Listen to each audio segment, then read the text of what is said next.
Hello everyone, welcome back. So today we're going to restore an awl. But before we do that, just wanted to show you some of the different types of awls.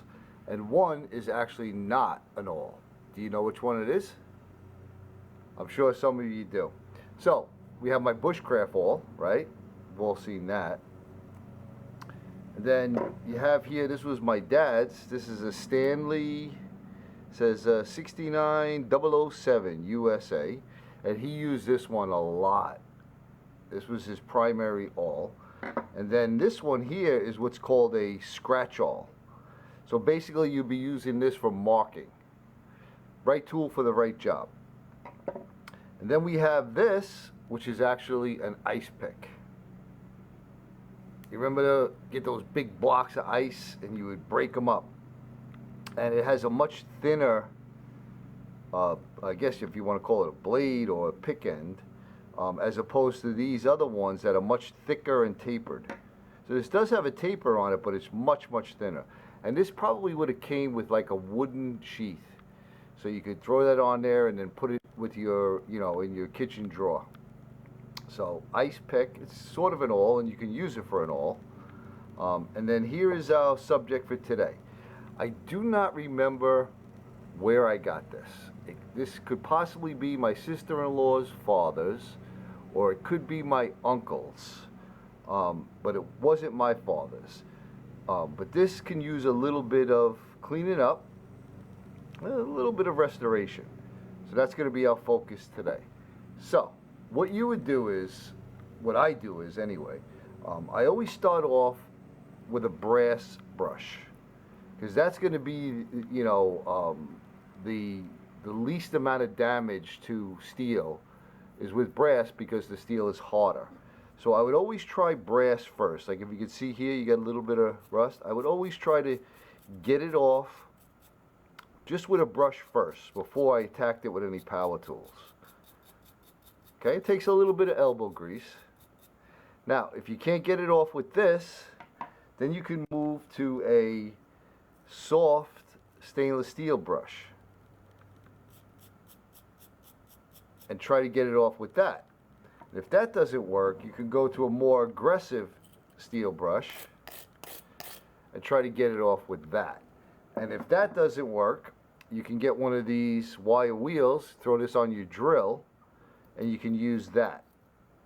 You could also use a wire wheel on your bench grinder.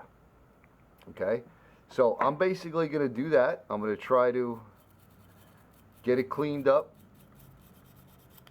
with the brass brush first. And if there's any stubborn spots, you can see already it's getting pretty clean. And I'll follow that sequence. And I'll bring you back when I have this section here cleaned up. Alright, so we got all that major rust off. Next thing we do is just get a little sandpaper. We're going to clean up the blade like this.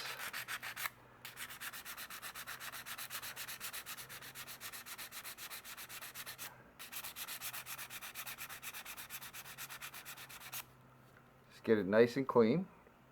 And we're going to do the same thing to the handle. And don't worry if it's got a couple little dings in it. I mean, you can get them out if you want, but you don't have to go crazy.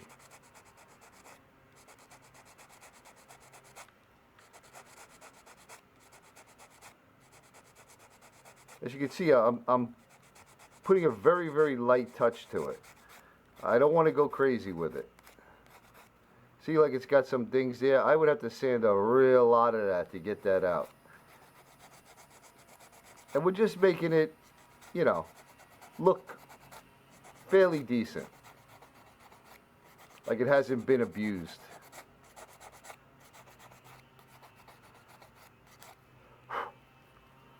Just that little bit made a world of difference. Alright, so I'll finish up this, get it all sanded down, and I'll bring you back and I'll show you what that looks like. Alright, so I got it cleaned up. Again, I didn't go crazy. Still got some scratches and some dings. It does say Craftsman. I didn't go crazy trying to get all the little nooks and crannies clean up here too, because I didn't want to, lose the lettering. You can barely see the C. But Craftsman, made in USA on there. I spent about, maybe, if I had to say, 15 minutes just sanding it, cleaning the, I guess we'll call it the blade, for lack of a better term. And it's looking good. Again, you can go crazy. You could polish this.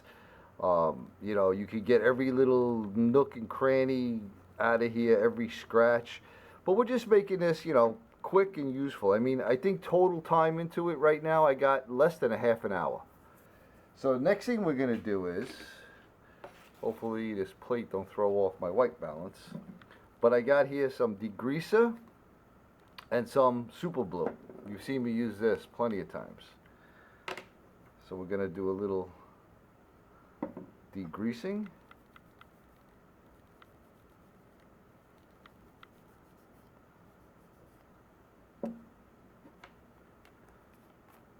And we're going to do a little super glue.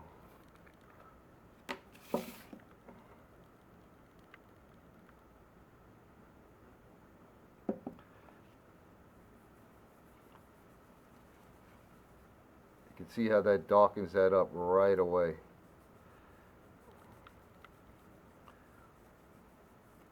Isn't that awesome? And this is, I believe this is stainless, so the blue really doesn't harm it, but try to keep it away from it.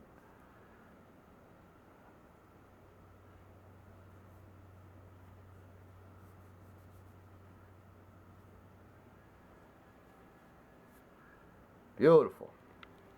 I like the way that looks. All right, I'm going to run this under water, and then I'm going to put a drop of oil on it, and I'll be back. We'll take it to the next step. All right, so the next step is we're going to stain this handle.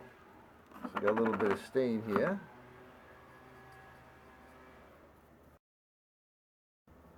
We'll wipe it off of that finial.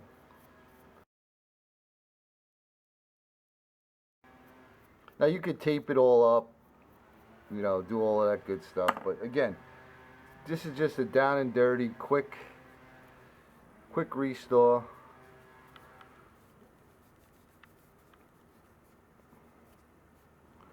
Wipe off the excess.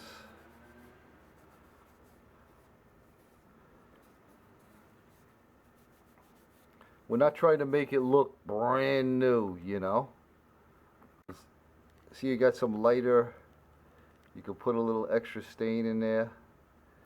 Darken that up a little bit. Kind of make it blend in.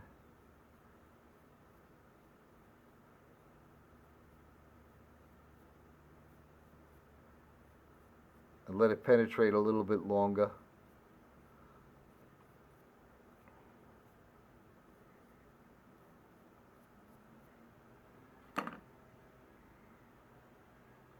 I like it. And again, like we always say when there's defects in the wood and stuff, it gives it character. The character word.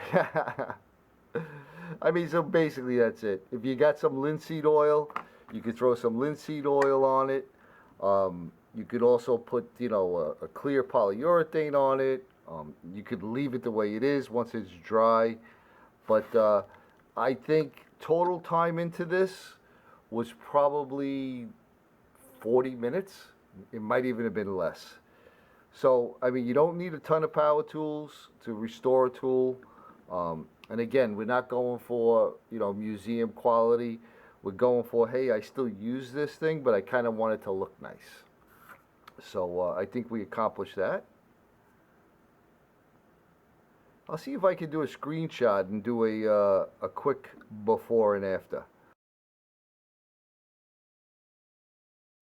So there you go, folks. Thanks for coming along. And like I always say, and I really, really mean, I appreciate all your views. I appreciate all your comments. And I hope you're having a great, great day. And we'll see you on the next one.